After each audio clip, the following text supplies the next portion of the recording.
diplomatiques, consulaires et épouses, Mesdames et Messieurs les représentants des organisations internationales, interafricaines et épouses, Mesdames et Messieurs les membres du Bureau et Commission générale de l'Assemblée nationale et épouses, honorables députés à l'Assemblée nationale et épouses, Monsieur le gouverneur de la région du Centre et épouse, Monsieur le président de la délégation spéciale de la commune de Ouagadougou et épouse, autorités militaires, paramilitaires et épouses, autorités coutumières et religieuses, distingués invités, vaillantes femmes du Burkina Faso, Mesdames et Messieurs. C'est pour moi un très grand privilège de prendre la parole ce matin au nom des partenaires techniques et financiers du Fonds commun genre à l'occasion de la commémoration de la 159e Journée internationale de la femme. Comme chaque année, la célébration du 8 mars constitue une occasion pour réfléchir sur les goulots qui freinent l'autonomisation des femmes partout dans le monde et singulièrement au Burkina Faso. Si chaque jour pouvait être le 8 mars, nous aurions fait de très grandes avancées. Excellences, Monsieur le Premier ministre, Madame la Première Dame, le thème de cette année a été largement amplifié. Il porte sur entrepreneuriat agricole des femmes, obstacles, défis et perspectives. Les nombreux articles de presse qui ont annoncé la journée révèlent ceci. C'est un thème pertinent.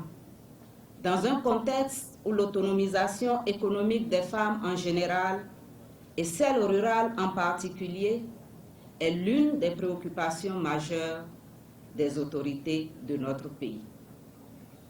Monsieur le ministre, Monsieur le Premier ministre, votre présence ce jour illustre l'intérêt que vous portez à cette problématique et que vous avez transformé en engagement dans votre déclaration de politique générale présentée à l'Assemblée nationale le 5 février 2016.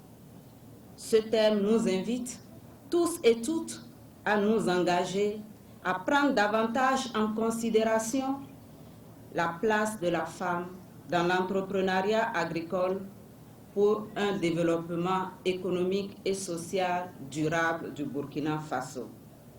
Excellences, Monsieur le Premier ministre, Madame la Première Dame, distingués invités. Les partenaires techniques et financiers du Fonds commun genre souhaitent orienter leur contribution à la réflexion à laquelle nous appelle le thème de cette année sur deux aspects. Le premier concerne la valorisation de la femme dans l'agriculture et le deuxième porte sur l'entrepreneuriat agricole.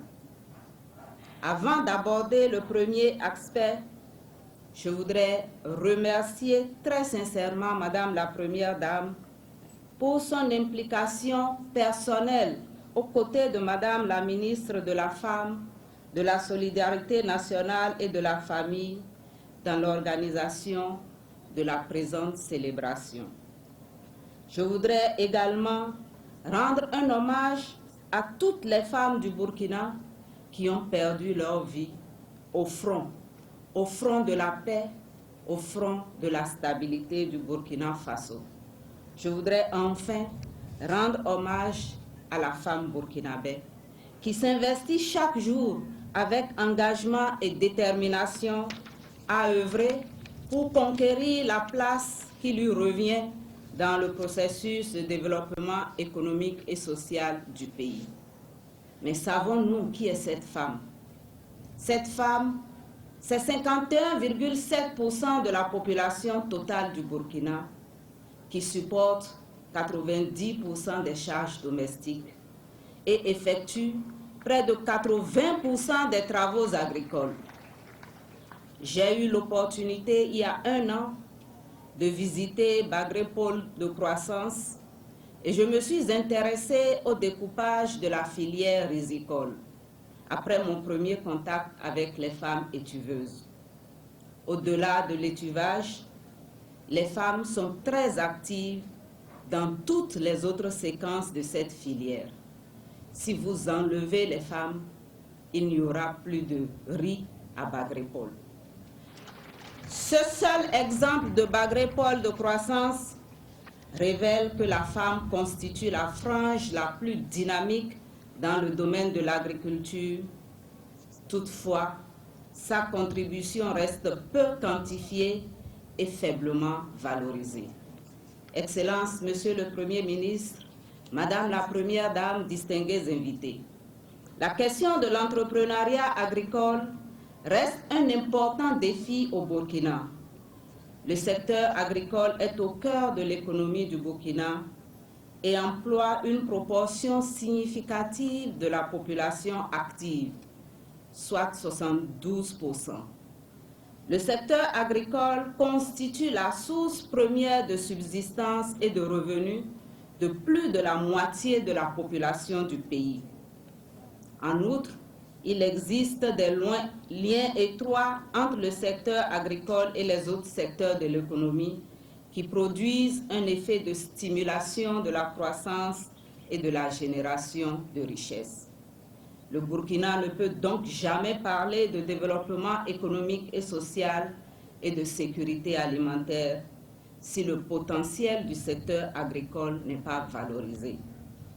En lisant le dernier numéro du magazine Le Promoteur, j'ai constaté qu'aucune des 230 entreprises créées du 16 novembre 2015 au 15 janvier 2016 ne concerne le secteur agricole.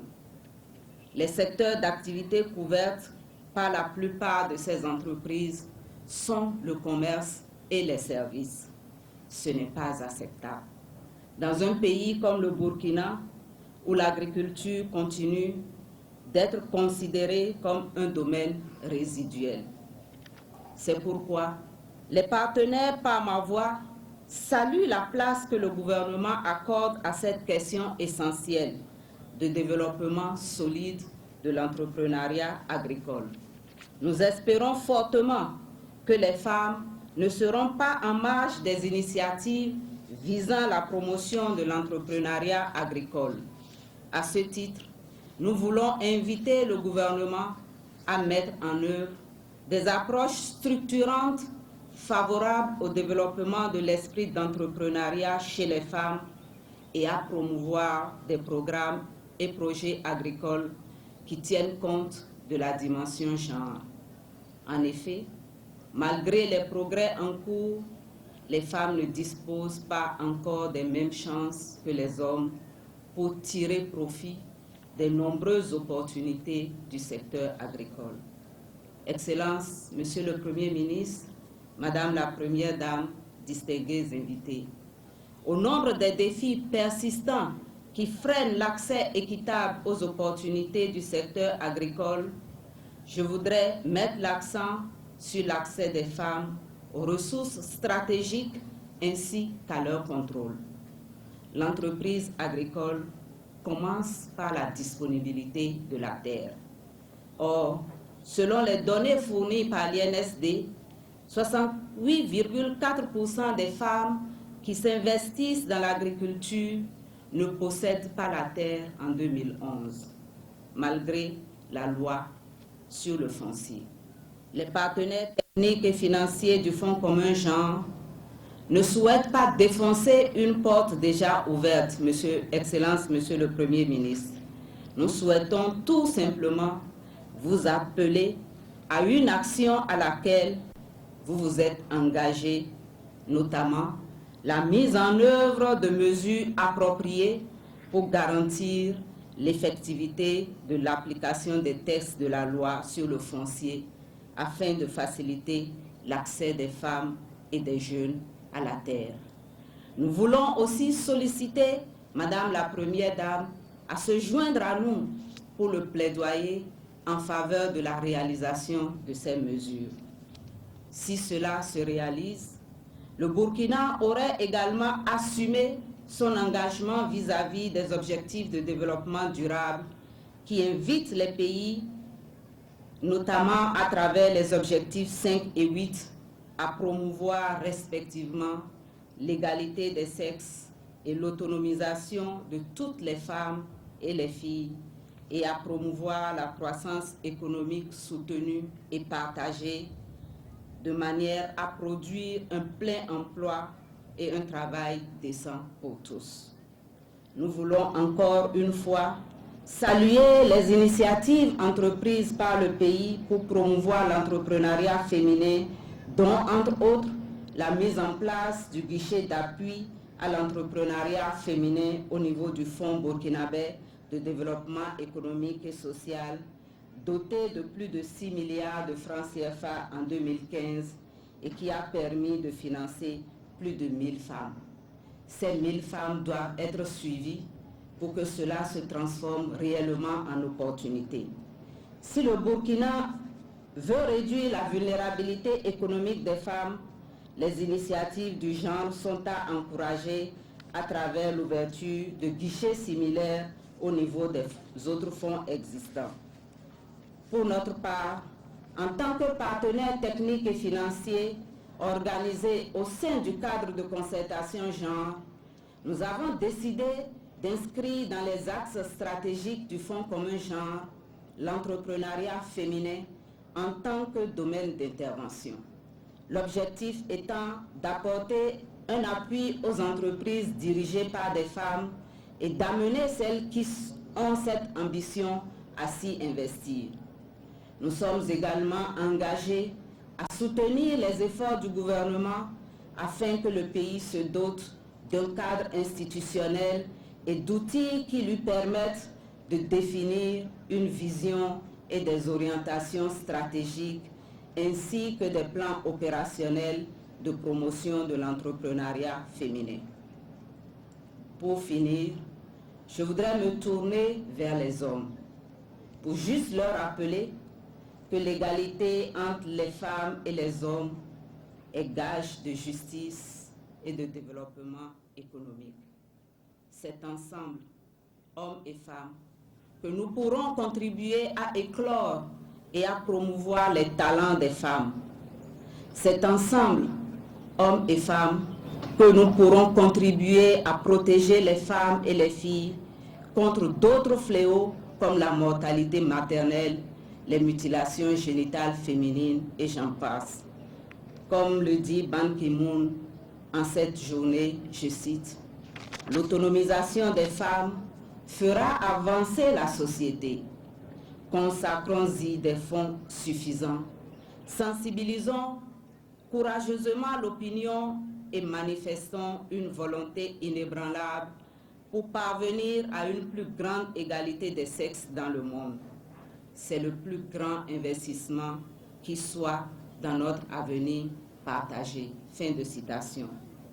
Au-delà des festivités de ce jour, donnons-nous donc tous et toutes la main pour donner à chaque femme burkinabé, intervenant notamment dans le secteur agricole, la possibilité de créer la richesse, que ce soit à titre d'employé, de dirigeante d'entreprise ou d'entrepreneur. Ouf Manere, ouf Manaf, ouf Menga. Bonne fête à toutes les femmes. Je vous remercie.